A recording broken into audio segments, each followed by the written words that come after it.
हरे कृष्णा। भाद्रपद मास में आने वाली अमावस्या को पिठोरी अमावस्या कहा जाता है। पिठोरी अमावस्या पर पितृ तर्पण आदि धार्मिक कार्यों में कुश का प्रयोग किया जाता है, इसलिए इसे कुश अथवा कुशोत्पन्नी अमावस्या भी कहा जाता है।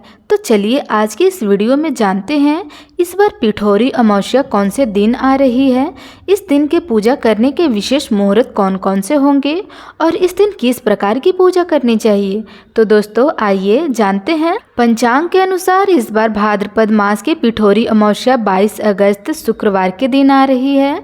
इस अमावस्या पर पितरों का तर्पण करने से पितृदोष के कारण जीवन में जो भी दुख तकलीफें आती हैं उससे मुक्ति मिलती है और पितरों का आशीर्वाद भी प्राप्त होता है। इस दिन साथ ही महिलाएं व्रत और उपवास भी रखती हैं और माँ दुर्गा की पूजा आराधना भी करती हैं और अपने संतान की लंबी आयु के लिए प्रार्थना करती हैं। इस बार ऐसी अमावस्या तिथि का आरंभ हो रहा है 22 अगस्त शुक्रवार के दिन सुबह 11:55 पर और यह तिथि समाप्त होगी 23 अगस्त शनिवार के दिन सुबह 11:35 पर। पिठोरी अमावस्या वाले दिन स्नान और दान के लिए प्रातः ब्रह्म मुहूर्त का समय रहेगा सुबह 4:26 से लेकर 5:10 तक और प्रातःकाली पूजा का समय है सुबह 4:48 से लेकर 5:54 तक। इस दिन सूर्योदय होगा सुबह 5:54 पर और सूर्यास्त होगा शाम के समय 6:53 तक। इस दिन व्रत उपवास और प्रदोष काल में भगवान की पूजा आराधना करने का विशेष महत्व है और इसलिए संध्या काल में पूजन के लिए प्रदोष मुहूर्त का समय रहेगा शाम के समय 6:53 से लेकर 9:06 के बीच में और इस प्रकार पूजा के लिए हमें कुल समय अवधि 2 घंटे 12 मिनट मिल रही है। इस दिन अभिजीत मुहूर्त का समय रहेगा सुबह 11:58 से लेकर 12:50 तक। विजया मुहूर्त रहेगा दोपहर के 2:34 से लेकर 3:36 तक। संध्या काल में भगवान शिव की पूजा करने का समय है शाम के समय 6:53 से लेकर 8 बजे के बीच में। रात्रि के समय अमृत काल रहेगा 10:40 से लेकर 12:16 तक। ऐसी मान्यता है कि पिठोरी अमावस्या का व्रत और पूजन मात्र विवाहित महिलाएं ही कर सकती हैं।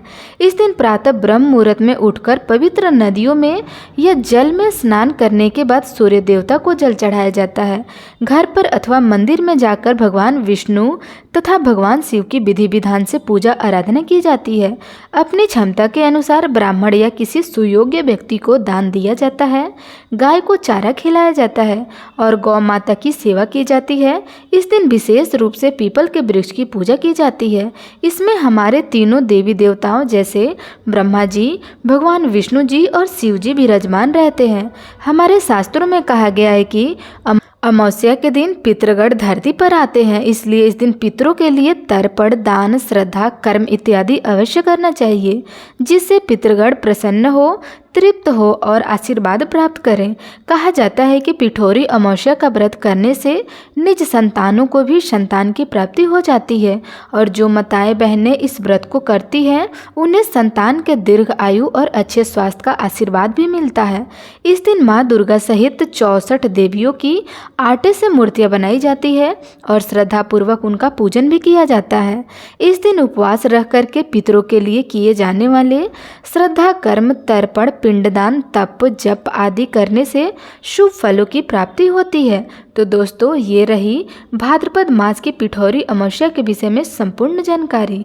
अगर वीडियो अच्छी लगी हो तो लाइक कमेंट अवश्य करिएगा। धन्यवाद।